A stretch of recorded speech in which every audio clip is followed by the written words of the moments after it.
Hi everybody, and welcome to my channel again. I hope this day finds you in a good place emotionally. I want to talk about emotions today. We'll talk about in the world of mood disorders. I'm going to talk about general anxiety, just being anxious. Some people have this almost naturally. They're just anxious people. I know my mom was like that. She was a worrier, and of course she gave that to me. I'm a worrier a little bit naturally, and it's probably not good. Sometimes I think to myself, what have I ever worried about that actually came true? The answer is probably almost nothing, really. But you worry about it anyway.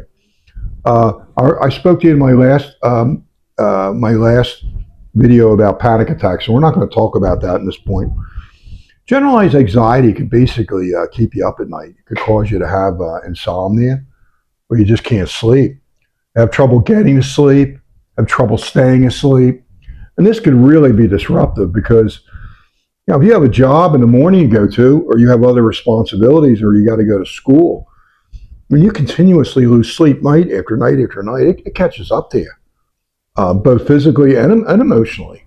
And so that's one of the things you want to look for if you're having those kind of problems. They said, hey, the other thing is when people get constantly upset.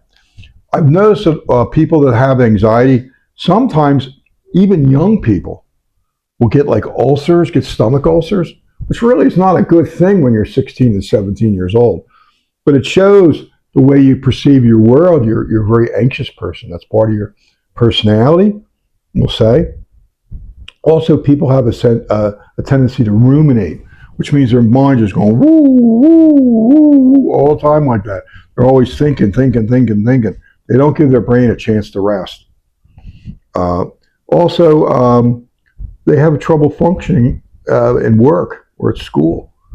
The sales go down, the quality of their work diminishes, the grades are going down.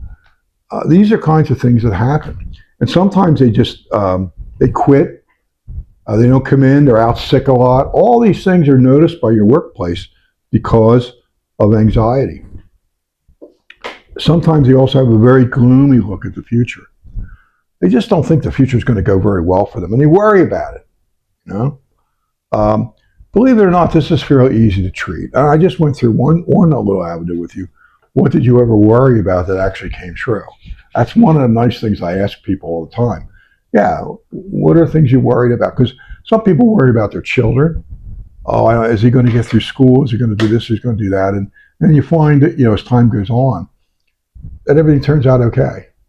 And you didn't have to do all that worrying about it, but you did anyway. What happens too is it can be caused by two things. First of all, you can get just the environmental way, the way you process the environmental world you live in, and the world in general, causes you to have these feelings which project themselves to affect your mental health. The other ones are more organic. What I mean by organic, they can even be inherited. I spoke about my mother. I don't know if it's a direct inheritance, but certainly her way of viewing the world, it did impact me. And so for quite a while in my life, I worried about a lot of things I shouldn't have been worried about. And it affected me. I don't think I was nearly as effective at some things. I don't think I was nearly as successful as I could have been, because I had so many things going on in my mind that I was worried about that I didn't have the focus I needed to have to be as successful as I should have been. I got better over time, but I'm just saying, maybe you're going through some of these things. I want to know there's a lot of hope for you. Don't feel this is a lifetime sentence. I think we're all trying to learn.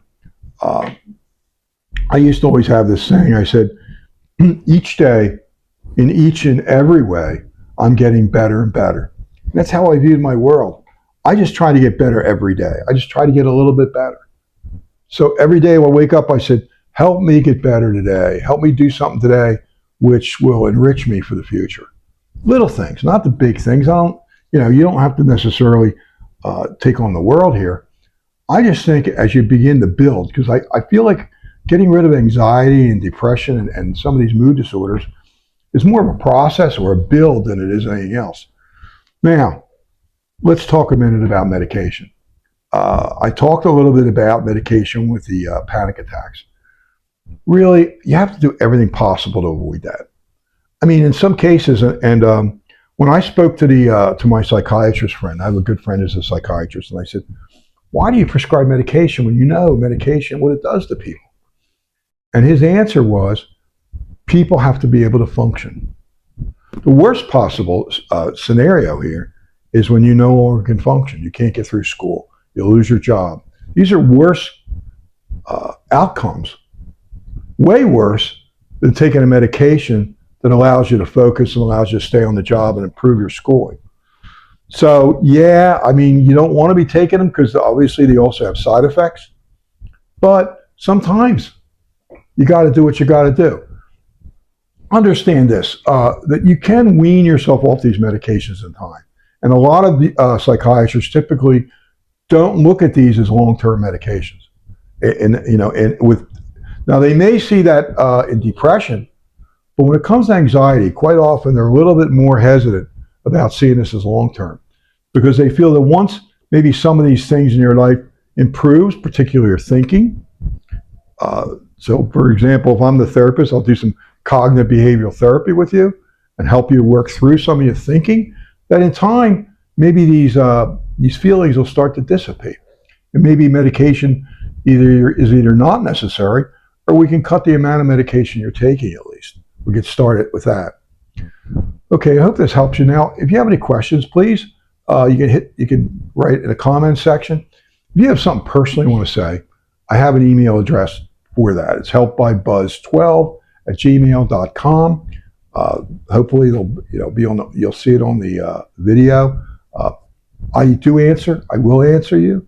I may not answer you in 5 minutes, but I'll get back to you because I always do. I'm here to help you. If you feel like you need therapy and you want therapy, I do therapy online. I charge cash. It's very inexpensive. Just about the cost of what you might pay on a copay. And especially for some of you that don't have insurance, or for people that have utilized as many sessions as your insurance company will let you, because they have a cutoff point where they just say, okay, that's enough. We're not going to give you any more. Because sometimes it takes years to get rid of anxiety and depression, and insurance companies aren't going to ride that out with you. They're just not. So if you find yourself in that place, look, you got somebody to turn to. I can start all over again, in a sense, not necessarily forgetting what you've done already, but I can pick it up where you left off with your current therapist, because they may charge an awful lot of money. Because most facilities they got to pay for the lights to be on. They got to pay for all the staff that they have. I don't have that expense. It's just me, so I can do it very inexpensively, and I don't need intake workers. I don't need to be writing a lot of stuff to the insurance companies, which takes time. It'll just be me and you, so I can get you a good price. Take care of yourself. Please hit the subscribe button. I want the algorithm to begin to recognize me out here, and without your help, that's not going to happen. The other thing you can do is share the video with other people, because the more you share it, the more people see it. It'll get me to where I need to be fast. I call myself a global therapist because I've done therapy around the world. Really. I mean, I've done therapy in China, in the Middle East. I've had patients everywhere. So I know a little bit about the world I live in, not just the country I'm from. Hope that helps you. Take care, and we'll see you next time.